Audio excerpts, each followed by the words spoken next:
into this constructive rest position. Now you should have your knees up to the sky, feet on the ground. You're gonna take your hands to your sides, palms face down, and you're gonna walk your heels in as close to your glutes as you can get them, right? So maybe you can get them close enough that you can brush the back of your heels with your fingertips. If you don't get that close, it's okay.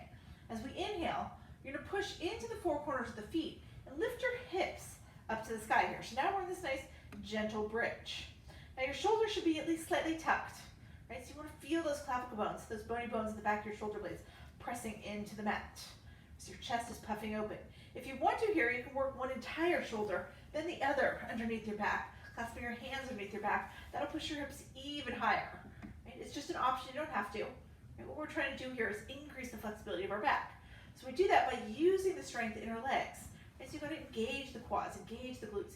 Use that strength in your legs to push your hips a little bit higher to increase the flexibility of your back. Right? Once you get there, just hold this for 2 more breaths.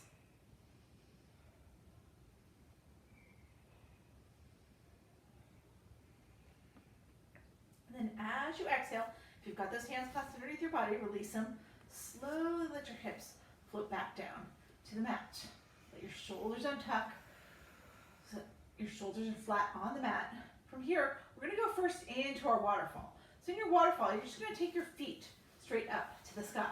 You're going to flex your feet like you're going to step on the ceiling, right? Soles of your feet going straight up towards the ceiling.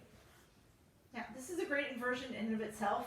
Get the feet up above the head and the heart. We're sending the blood from the feet where we're pulled all day, taking it back to the head and the heart where we need it more. If you want to stay right here, you can stay right here. If you want to make this slightly more intense, you can come into shoulder stand. In shoulder stand, you lift your hips up off the mat. Put your hands to the small of your back. So you're supporting yourself on your shoulders and your forearms. Right? If you're in shoulder stand, you want to make sure that your elbows are pointed straight towards the front of the room.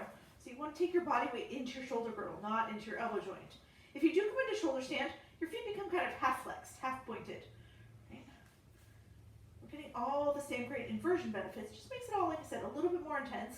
If you want to stay in waterfall this whole time with your hips on the ground and your feet up to the sky, that's fine too. Lots of good things happen when we get a little bit upside down. Right? We flood the body with all those anti-aging, anti-stress hormones. We all need those right now. Right? We increase our circulation. We naturally lower our blood pressure. That's why we like to get upside down just at least once every time we do yoga. Take a couple more breaths here wherever you are. And then whatever version of the inversion you're in, we're all going to come out of it the same way. You're going to bend your knees, let them scrape right along your face and body. Slowly drop your feet back down to the mat. Now, once your feet get back down to the mat, you can kind of reset a little bit, move your hips from side to side. From here, we're going to go into our happy baby. So in happy baby, you're going to take your feet up to the sky again, but this time, you're going to separate your feet. Maybe slightly, maybe a lot, that's up to you, right? And then you're going to bend your knees. Again, maybe a slight bend, maybe it's a big bend, maybe you're not bending them at all. It's whatever feels good to you. You're going to reach up for your same foot with your same hand. Now, if you can't grab your foot, it's fine. You're grabbing your ankle, your shin, your knee, wherever you make that connection, it's good. But once you've made it, you've got to roll forward. So your sacrum, the low part of your back, is pressing into the mat. Once that sacrum is pressing into the mat, then you just let yourself rock from side to side. You're giving yourself a little spinal massage. It should feel good as you do the rock. If it doesn't, then don't do it. You can stay still. It's fine. Maybe now that you're here, you want to change your leg position. You want your legs to be wider, straighter, bend more, come in more, right? Just find wherever it feels really, really delicious to you. And that's where you want to hang out for these next couple of breaths.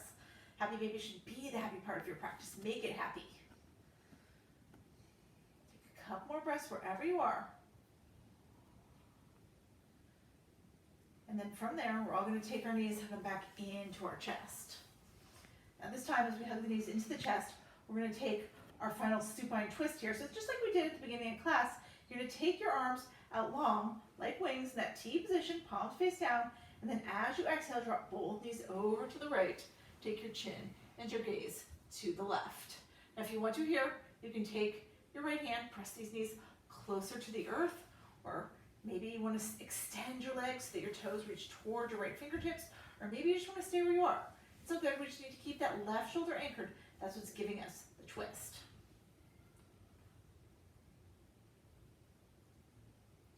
Now as you inhale next here, bring your knees back to center. And this time, as you exhale, You're going to take your knees over to the left, take your chin and your gaze to the right. So same thing, if you want to make it deeper, you can. Press your knees closer to the earth or extend your legs, but keep your gaze going over your right shoulder. Keep that right shoulder anchored.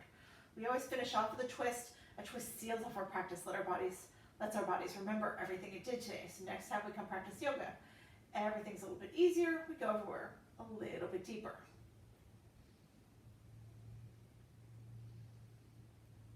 As you inhale here, pull your knees back to center one final time. Give them one final hug into your chest. And then we're going to set up for our final pose here, our Savasana, right? So in your traditional Savasana, you extend your legs long.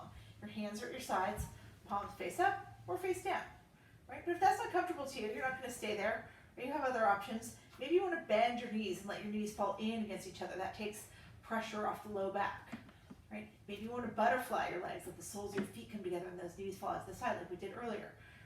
Just find somewhere to go where you're perfectly comfortable, where you're going to be able to stay perfectly still, and where your mind is going to be able to go perfectly quiet.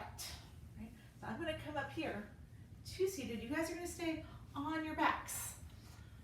Just take these next few moments in the quiet, in the stillness. Remember, your goal here is to bring that perfect quiet to the mind. If you're struggling to get there, your breath is always going to be the best path there. You don't have to control your breath anymore like we were doing, right? Let your breath go. Let it do what it wants to do. Let it guide you. Even as you release control of that breath though, you want to keep that full focus on the breath. Keep noticing it, keep observing it, right? And you can master that, releasing control of your breath, but keeping that complete focus on your breath. Your breath will take you right to a place where there's nothing left in your mind but you and your breath. When you get there, that's your true quiet of the mind.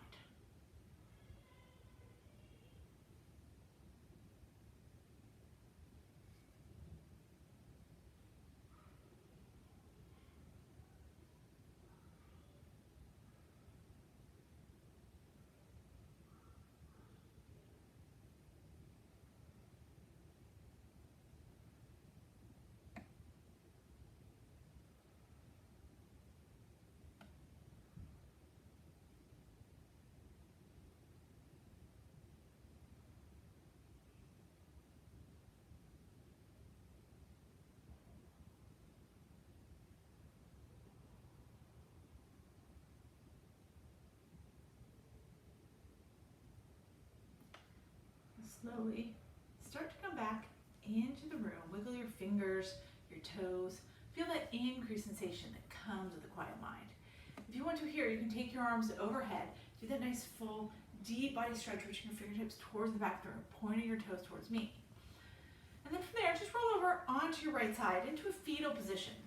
Take a couple breaths right there, just to reacclimate to your space. Let the sights and the sounds of the room come back to you. Take as long as you need right here.